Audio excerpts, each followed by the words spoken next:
মেদিয়াবুরুজ super speciality হাসপাতালে চোখের operation করাতে গিয়ে দৃষ্টি হারিয়েছেন 20 জন। এখনো অনেকে কলকাতা মেডিকেলে চিকিৎসাধীন। অনেকেই হাসপাতাল থেকে ফিরলেও ফেরেনি দৃষ্টিশক্তি। কার গাফিলতিতে দৃষ্টি হারালেন তারা? কি ছবি উঠে আসছে, আমাদের প্রতিনিধি সৈকত কি ছবি তুলে ধরেছে দেখব। গার্ডেন রিচ সুপার স্পেশালিটি হসপিটালের এই ঘটনা সরকারের নজরে আসতে এখন এই হসপিটালে আই ডিপার্টমেন্ট বা চক্ষু বিভাগ সাময়িকভাবে বন্ধ রাখা হয়েছে। কিন্তু যারা পাড়া প্রতিবেশী থেকে যারা সাফারার, যাদের চোখ বলতে গেলে হয়তো নষ্ট হয়ে যেতে বসেছে, কারণ কলকাতা মেডিকেলে যাদের ট্রান্সফার করা হয়েছিল সেখান থেকেও চিকিৎসকরা নিশ্চয়তা দিতে পারেননি অধিকাংশ ভুক্তভোগীকে যে একেবারে স্পষ্ট তারা দেখতে পাবেন। সেই জন্যে তারা এবং তাদের প্রতিবেশীরা চাইছেন চিকিৎসক বা যাদের ভুলে এই ঘটনা হয়েছে তাদের কড়া শাস্তি হোক। শুধু নয়, নতুন যে আইন, সেই নতুন আইনে যে ডাক্তারির গাফিলতি প্রমাণ হলে জেল হবে। অনেক প্রতিবেশী থেকে যারা ভুক্তভোগী তারাও চাইছেন ডাক্তার তো থাকবেন, ডাক্তার দরকার, কিন্তু এই ভুলের জন্য একটা কড়া শাস্তি দরকার। কিন্তু এর দায় নেবে কে, সেই প্রশ্ন করছেন ভুক্তভোগী থেকে প্রতিবেশী, কিন্তু কেউই এখনো দায় নিচ্ছেন না। ভিডিও জার্নালিস্ট রাজশেখর দাসের সঙ্গে সৈকত, রিপাবলিক বাংলা, কলকাতা। যিনি দৃষ্টিশক্তি হারিয়েছেন তিনি ঠিক কি বলছেন এবং তার পরিবার ঠিক কি বলছেন শুনবো। কেমন আছেন? মোটামুটি ঠিক আছে, চোখে দেখা যায় না। আপনার কোন চোখে ছানি অপারেশন হয়েছে? বাঁ চোখ? বাঁ চোখে। শুক্রবারে অপারেশন হলো, শনিবারে ছেড়ে দিল। রোববার দিয়ে শনিবারে রাত্রিরে দিয়ে ব্যথা স্টার্ট, এখান দিয়ে এই পর্যন্ত খুব ব্যথা। রোববারে আমি নাজিয়ালে নিয়ে গেছিলাম, এখানে নিয়ে যাই, ট্যাবলেট দিল, খেলাম, কম হয়ে গেল। কি সকালে আমি মনে চল বাবা, ওই সোমবারে হসপিটালে গেলাম, কাগজ দিয়ে গেছি, ব্যাস ও একটা ম্যাডাম গরম হয়ে গেছে ওর উপরে। তুই কী করে কাজ করলি রে মজদেন? ডাক্তার, লেডি ডাক্তার অভি চোখের আছে, ও ওকে বলছে তুই এর কাজ কী করলি, কটা অপারেশন করছি, কটা বললো, যা সবকে ডাক। ওরা ওর জীবন লড়িয়ে দিয়েছে মেডিকেল আলাদা। হ্যাঁ, ওরা খুব ভালো কাজ করে। গার্ডেন রিচ থেকে আপনাদেরকে কলকাতা মেডিকেলে পাঠায়? হ্যাঁ, ওখানে ভালো কাজ করেছে ওরা। গার্ডেন রিচের সমস্যা কি হয়েছিল যার জন্য আপনাদের আবার ডাক করালো? আপনার এই চোখ থেকে মাথা অবধি ব্যথা শুরু হলো, পেন শুরু হলো, এর কারণ কি? ডাক্তাররা কিছু বলেছে? তো ডাক্তার কিছু বলছে না, ও বলছে তুমি আসো, আমাদের যত শক্তি ছিল আমরা করে দিয়েছি, এবার উপরওয়ালা। এখনো সমস্যা আছে না সেই চোখে দেখতে পাচ্ছে? না না, একদম এই চোখটা একদম না। অর্থাৎ বাঁ চোখে এই মুহূর্তে দেখতে পাচ্ছেন না? না না, ও বলেই দিয়েছে ডক্টর নিয়ে যে ও দেখো আমাদের যত চেষ্টা থাকবে আমরা করে নেবো। আমরা তো এ না যে নারকলের মতন পুড়ে বের করব, আমরা ওয়াশ করে ওই জিনিসটা বের করে নেবো। আর উপরওয়ালা আর তোমাদের। কার গাফিলতিতে দৃষ্টি হারালেন তারা? দৃষ্টিশক্তি হারানোর দায় নেবে কে? দায় এড়াতে পারে হাসপাতাল কর্তৃপক্ষ? ঘটনার এতদিন পরেও কেন ব্যবস্থা নিল না রাজ্য স্বাস্থ্য দপ্তর? কি বলছেন যারা দৃষ্টিশক্তি হারিয়েছেন? কি ছবি উঠে আসছে, আমাদের প্রতিনিধি পিঙ্কি কি ছবি তুলে ধরেছে দেখব। 61 বছরের মেটিয়াবুরুজের বাসিন্দা আব্দুর রহমান, তিনি গিয়েছিলেন নিজের চোখের যে একটা কার্যত চোখের সমস্যা হচ্ছিল সেই সমস্যার সমাধান বার করতে নাদিয়াল হাসপাতাল কিংবা গার্ডেন রিচ সুপার স্পেশালিটি হাসপাতালে। কিন্তু কে জানতো সেই অপারেশনের পরই কার্যত তার চোখের দৃষ্টি প্রায় যেতে বসেছে। একটা নয়, পরপর দুটো অপারেশন হয়, কিন্তু সেই অপারেশনের পরও এখনো পর্যন্ত আব্দুর রহমান বাবু এখনো চোখে পুরোপুরি ঝাপসা দেখছেন এবং আদৌ জানেন না সেই চোখটা আদৌ ফিরবে কিনা। এই গভীর সমস্যার বা ক্ষতির দাম দেবেন কে? 28 তারিখ আমি ওখানে এডমিট হলো, আমি ওখানে নাদিয়ালে হসপিটালে। 29 তারিখ আমার 12টার সময় অপারেশন হলো। 4টের সময় আমাকে দিদি বলে তোমাকে রিলিজ করে দিচ্ছি, তোমাকে রিলিজ করে দিচ্ছি। ডক্টর, হ্যাঁ, যে অপারেশন করেছিল উনি বলে 4টের সময় তোমাকে রিলিজ করে দিচ্ছি, তুমি চলে যাবে, বুধবারে আবার আমি ডাকবো আপনাকে।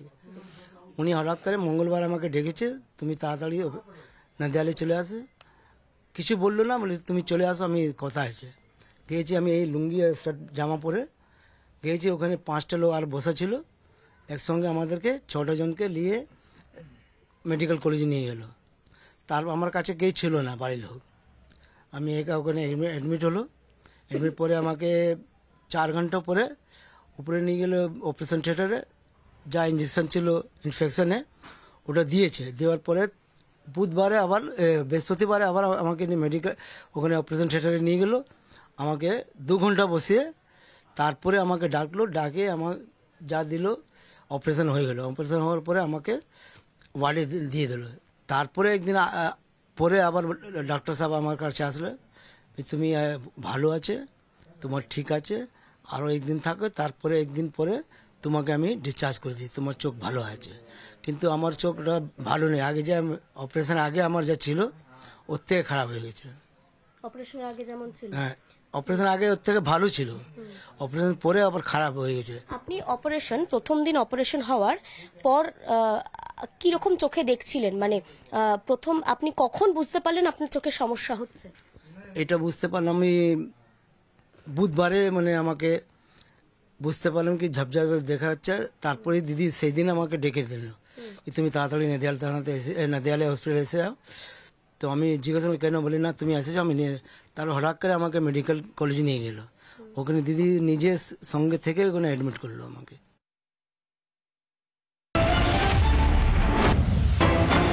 ঝড়খালিতে তৃণমূল নেতা দাদাগিরি, বেসরকারি স্কুলে হামলা চালানোর অভিযোগ।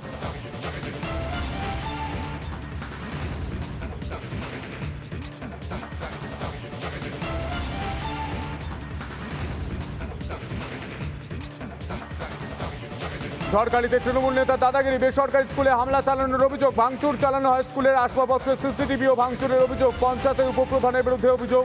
স্বেচ্ছাসেবী সংগঠন পরিচালিত স্কুল সংগঠনে মহিলাদের শ্লীলতাহানির অভিযোগ। মহিলা সদস্যদের বেধড়ক মারধরের অভিযোগ। যে খবরে নজর রাখতে হচ্ছে, ঝড়খালিতে তৃণমূল নেতা দাদাগিরি, বেসরকারি স্কুলে হামলা চালানোর অভিযোগ। ভাঙচুর চালানো হয় স্কুলের আসবাবপত্রের সিসিটিভি ও ভাঙচুর করার অভিযোগ। অভিযোগকারী তিনি ঠিক কি জানাচ্ছেন শুনবো।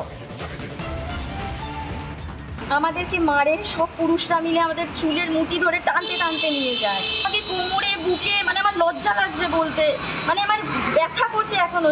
মানে কি বিচ্ছিরি ভাবে মানে শ্লীলতাহানি করেছে, অশ্লীল ভাবে গালাগালি দিয়েছে। মন্ডল আমাকে মেরেছে, পরিমল মন্ডল, কয়েকজন মহিলা রয়েছে, আমি নাম জানি না তাদের, আমি দেখলে বলে দিতে পারবো। দখল করবে, লুটপাট চালাবে, আমাদের সমস্ত জিনিসপত্র নিয়ে নিয়েছে, সব কিছু নিয়ে নিয়েছে। আপনার মহিলারা ওখানে ক্লাস করেন তাই তো? হ্যাঁ, আমরা হাতে পায়ে মানে মাটিতে পড়ে ওদের কাছে হাতে পায়ে ধরে মানে কান্দি মিনতি করেছি। তারপরে ওরা আমাদেরকে আমাদের ফোন কেড়ে নিয়েছে। কতজনকে মারধর করেছে আপনাদের? প্রত্যেক মহিলার গায়ে পুরুষেরা হাত তুলেছে। কতজন ছিলেন আপনারা? আমরা 5 জন মহিলা। এসপি অফিসে এসেছেন অভিযোগ জানাতে কি? হ্যাঁ, বিচার চাইতে এসেছি।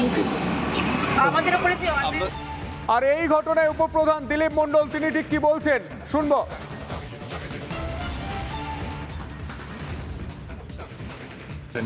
না, এর অভিযোগটা সম্পূর্ণ ভিত্তিহীন।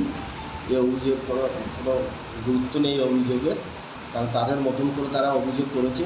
এখানে যেটা আমি শুনেছি, কালকে এখনও আমার শরীর অসুস্থ আছে, কালকে প্রচণ্ড শরীর অসুস্থ ছিলাম, বাড়ি অল্প শুয়েছিলাম।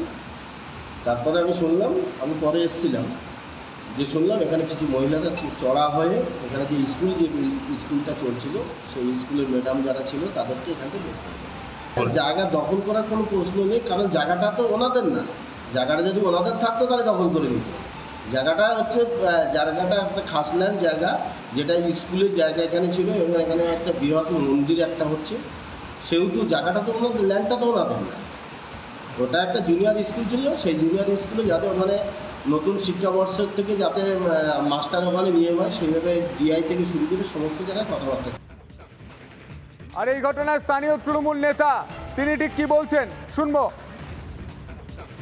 আপনাদের তো ইংলিশ মিডিয়াম করার কথা ছিল, তো আপনারা ইংলিশ মিডিয়াম স্কুল করেননি, তাহলে আমাদের জায়গা আমাদের ছেড়ে দিতে হবে, আমাদের জুনিয়র হাই স্কুল আবার চালু হবে, সেইভাবে আমাদের কথা ছিল। কিন্তু ওরা আমাদের কথা শোনেনি।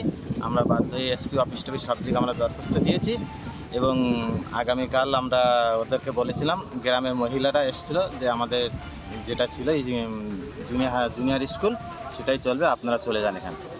ওদের কোনো মারধর কোনো গায়ে হাত মানে ওরা যে অভিযোগটা করছে সেটা কি মিথ্যা? না, সেটা মিথ্যা, সেটা ভিত্তি।